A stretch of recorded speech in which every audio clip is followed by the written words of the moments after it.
And welcome to Upon Further Review. I'm Josh Aubrey. Plenty of highlights on this week's show. We've got Georgia Southern men and women both looking like they may have turned the corner. They both won on Saturday. The guys in the midst of a 3-game win streak, which extended into Thursday with a 1-point victory at home over South Alabama. We'll send you out for highlights of that, as well as the Georgia Southern women picking up a much-needed win Saturday at Hanner Fieldhouse. As for our area high school basketball, things going pretty well for the Bulloch Academy Gators, who continue to roll right along. They're ranked number 1 in the state and coming off a couple of victories. We'll send you out for some highlights of the Lady Eagles. The Portal Panthers, unfortunately, stumbling at home this past week in a battle for the number 1 seed in the region as they dropped a decision 3-point loss to Bryan County. They'll be entering the region tournament coming up in the next couple weeks. As for the Statesboro Blue Devils, they were able to keep things rolling along. Statesboro winning on the road most recently this past Tuesday as they went on the road and picked up a sweep at Glenn Academy. And as for the Southeast Bulloch Yellow Jackets, the boys were able to have a big win at home against Liberty County and then went on the road and lost to Windsor Forest, the top seed in their region. So we'll have highlights of a lot of those area high school basketball games coming up, as well as Georgia Southern men and women in just a moment, as well as the Georgia Southern, it was signing day for a couple of our area high school students over at Statesboro High. We'll be moving on. And we also had a chance to catch up with Clay Helton at Georgia Southern as they picked up quite a coup, getting their second 4-star commitment of all time. Quite a good pickup for them, Terrence Gibbs from down in the Orlando area. We'll have that and plenty more coming up on Upon Further Review. And a reminder before we go to break, hopefully you'll never be in an accident, but if so, please give our friends at the Sullivan Law Firm a call, 912-489-8888, or online at thesullivanlawfirm.com. You choose the combination, and they'll cook in their 500-degree brick oven in just a few minutes. Your own delicious pizza experience using only the freshest ingredients on hand-tossed dough and individually sized just for you. And that Eagle Nation is why they're called Your Pie, because it's all about you. The Your Pie in Statesboro and downtown Savannah is owned and operated by Joe Hunt, a Georgia Southern grad. So when you order your next pizza, be true blue and make it all about you. Go see Joe at Your Pie, and I guarantee it, you'll be glad you did. McCooks Pharmacy, located on Highway 80 East, is family owned and operated by Lynn and Janie McCook, as well as their son, Josh McCook. Serving the Bulloch County area since 2005, McCooks Pharmacy offers fast and friendly service where the customers come first. Vaccinations are available, including shingles, flu, pneumonia, and Tdap. Drive-through service is available with 2 drive-through windows for your convenience. McCooks Pharmacy offers free local deliveries, and new customers are always welcome. Continuing the tradition of our family caring for your family, McCooks Pharmacy, Highway 80 East. Well, Wednesday was National Signing Day. The Georgia Southern Eagles adding 6 commitments to go along with their 20 that they had gotten in the early signing period, 3 coming from the transfer portal and 3 high school freshmen, including Terrence Gibbs, a 4-star running back from the Orlando area who chose Georgia Southern over the likes of Florida State, Florida, and Texas. Well, also Kyle Van Treese, a quarterback that comes to Georgia Southern as a graduate student from the University of Buffalo. We had a chance to hear from head coach Clay Helton about his thoughts on the signing class. Last when we talked in December, we had welcomed 20 new Eagles to our family. Today, we bring in 6 other newcomers that we'll talk about. Obviously, those 6, one of them you already know from already being on campus, is quarterback Kyle Van Treese from Buffalo. The other 5 new additions are wide receiver Jeremy Singleton from the University of Houston, cornerback Shamari Wingard from Elon, 2 big defensive linemen in Latrell Bullard and Elhaj Fall, and a terrific running back out of the state of Florida, Terrence Gibbs, who I think will end up being one of the highest ranked players in the history of the program as a recruit. So when you look at Terrence's sophomore tape, he was easily one of the top 3 running backs in the country going into his junior year. Suffered an injury suffered an injury that provided limited tape, got to play the last half of his basically senior year, and you could really see his health progress. Some people might have fallen off, and some people studied the type of person, the type of student, and the type of man that you were getting. And so, as people were continuing to recruit him, I think he saw where, man, there's some really true opportunities at some special places, and this was one of them. He came up, he checked it out. I thought that Matt Merritt and our offensive staff did an unbelievable job of building a relationship with he and his family, and sometimes it's just a great fit. And when he came up here, you could just feel the fit for that young man, And so as we went forward and he saw the love we had for him and the love that he had for us, as teams tried to come back in late, he said, "Sorry, guys, I'm going to Georgia Southern. That's a special place with special people, and that's where I want to go." And so that makes me extremely happy to welcome such a talent. And I think we'll look up 3 to 4 years from now and go, wow, that we'll remember the day that he signed. Really excited about bringing these 6 newcomers in also. As you look at this class, you look at 26 new additions, and a couple takeaways from it. I think it's, one, an extremely balanced class, 13 offensive players, 13 defensive players that really fit needs for our football team going into the 22 season. It was a class where we didn't sacrifice our future. I see a lot of teams that are out there really diving into the portal so much, and we really believe in development here, and especially development in the state of Georgia with high school players. So as you break down this class, you're looking at 22 high school players, 4 transfers that really kind of fit needs for us. And speaking of the signing class of 2022, we also had a couple over at Statesboro High, Jalen Michael and Jamie Spate, both deciding where they'll be heading this fall.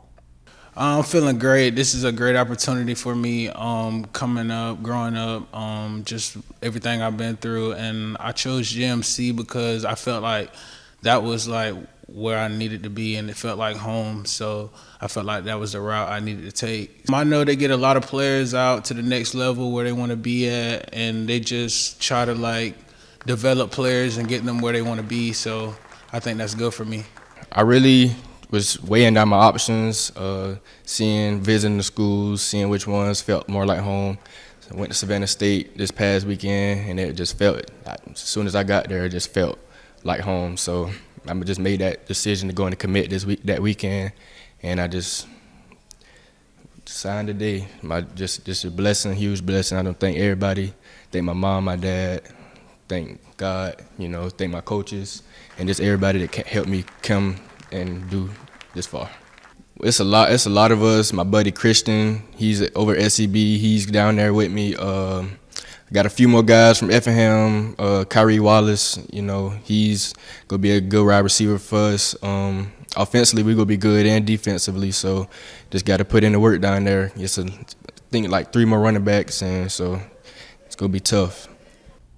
As for the work on the hardwood, the Georgia Southern men and women both picking up victories over this past week. The guys picked up their 3rd straight after winning 2 at ULM and Louisiana. Then they came home and beat South Alabama Thursday. I'll send you out for highlights of that, as well as the Lady Eagles victory from this past Saturday. After having lost 4 of their last 5 games, the Georgia Southern Lady Eagles searching for a victory, hosting South Alabama. We pick up the action in the first half, a nice give and go to Maya Burns. The Jaguars taking a 1-point lead on this bucket by Nadia Howard, but the Eagles coming back. First, the 3-pointer from Simone James, who'd finished with 17 points. Next, it's Taryn Ward getting this one to fall. And then back inside we go to Maya Banks, and she'd have 9 points and 11 rebounds in the game. On the other end, the Jaguars able to extend their lead to 9 points, but the Eagles fighting back. Some nice moves by Taya Gibson, and we go to the half with Georgia Southern trailing by 5. In the second half, the Eagles storming back. Janiyah Love Hill, the hoop and the foul.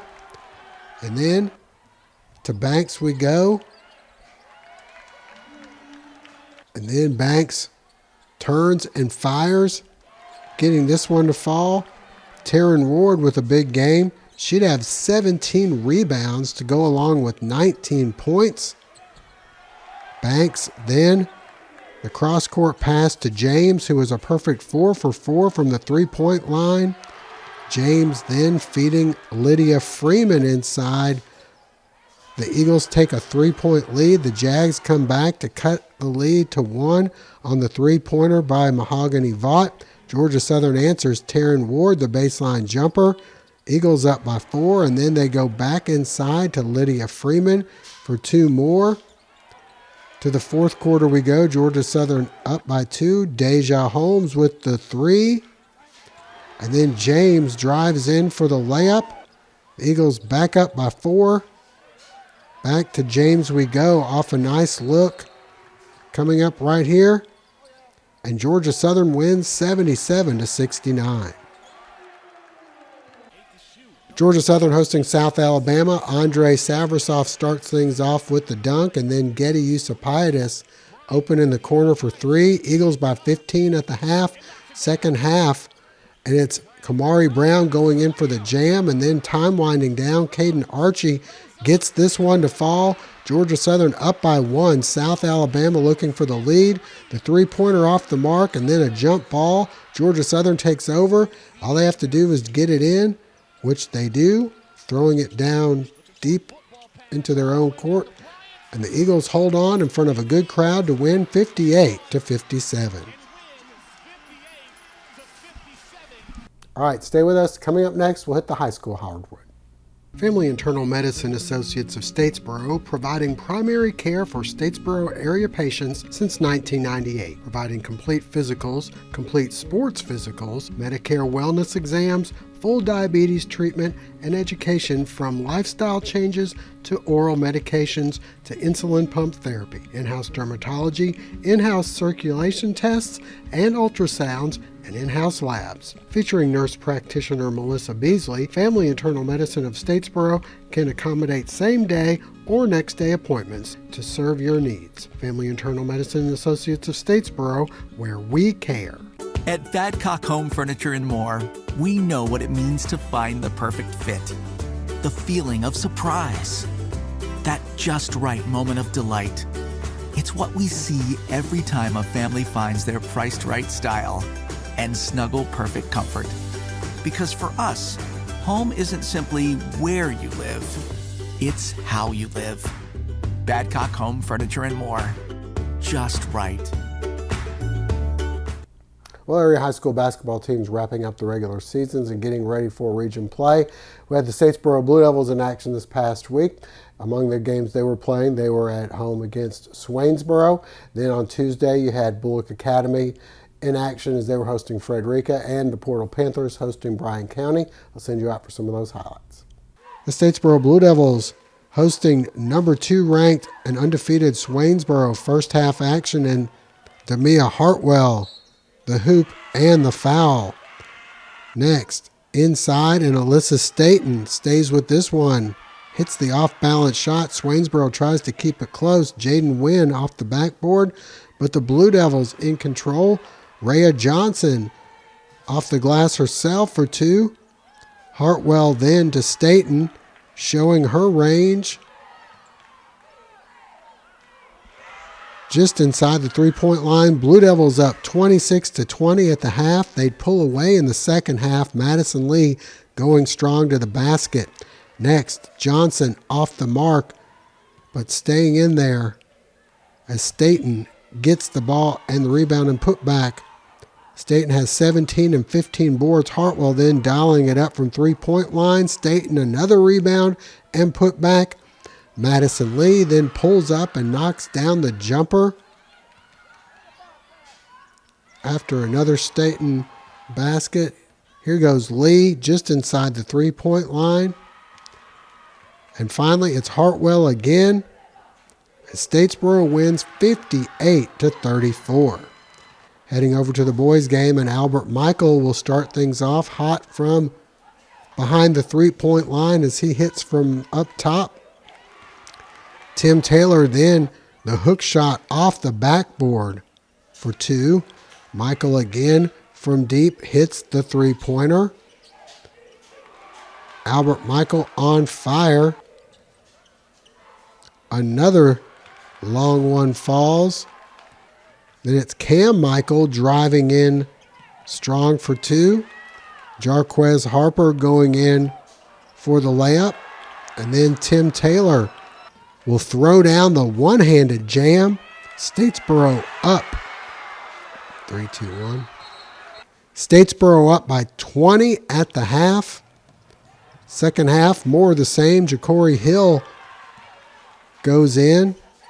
The seniors having big nights, especially Albert Michael, who have 5 3-pointers, finished with 22 points. Tim Taylor next, off the glass for 2. Then nice ball movement. Ja'Cory Hill able to finish. More from Michael. He hits the layup. Then Willie Ballard goes in for the lefty layup. Harper then on the break for 2 more. And finally, it's John Parker coming through with the putback with the left hand, and Statesboro rolls 72-42. Portal Panthers and Bryan County in a battle for the top spot in the region. Tuesday night, Elijah Coleman comes out firing 3 of his 29 points in the game. Then Amir Jackson inside 2 of his 18 points. Bryan County coming back behind Devontae Bowers, who finished the night with 23 points. Portal answers inside as they go to Chandler Grooms. And then they go inside again, and this time it's Marion Trimble. And then Coleman flying in the open court for 2 and the foul. But Bryan County hanging with the Panthers, finding success in the paint. And Portal would lead 32-30 at the half. Second half, the game continuing to go back and forth. Jay Odom to Grooms. Then Coleman driving in for 2 more. Elijah Mincy with a couple of 3-pointers for Bryan County to tie the game. Odom then going baseline for the layup. And then Coleman will pull up and knock down the 15-footer, and we're tied 50 all after 3 quarters of play. In the fourth, a nice save to Amir Jackson for the hoop and the foul. And Joe Thomas buries the corner 3. Portal up by 3 at this point.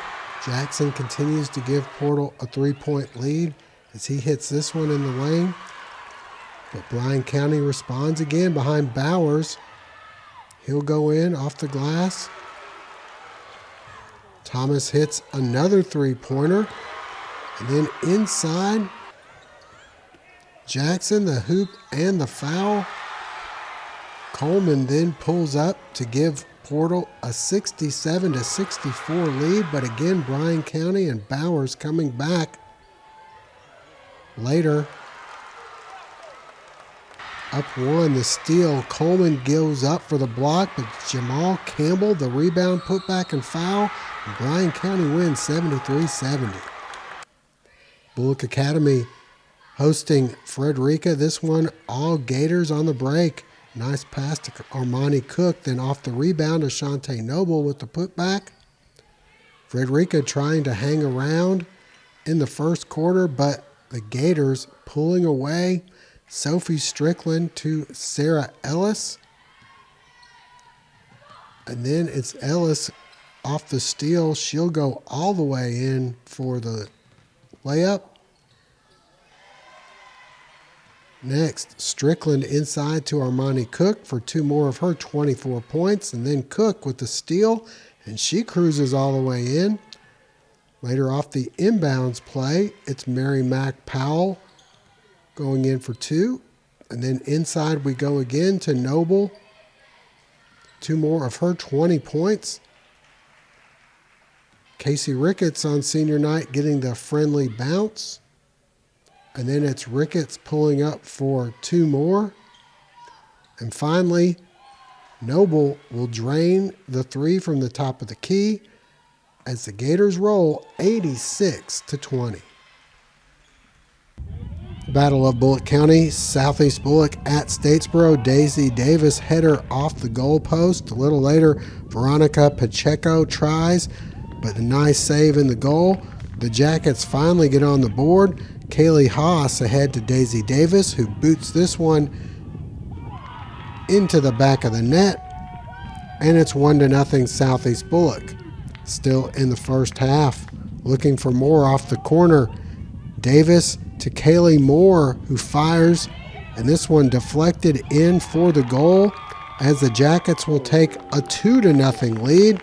Not a lot of scoring chances for the Blue Devils here. Lydia Lippincott ahead of the pack will shoot, but this one gobbled up, and Southeast takes a 2-0 halftime lead. Second half, and Daisy Davis again, but another good stop and goal keeps it 2-0. Moments later, Davis will get another chance, and this time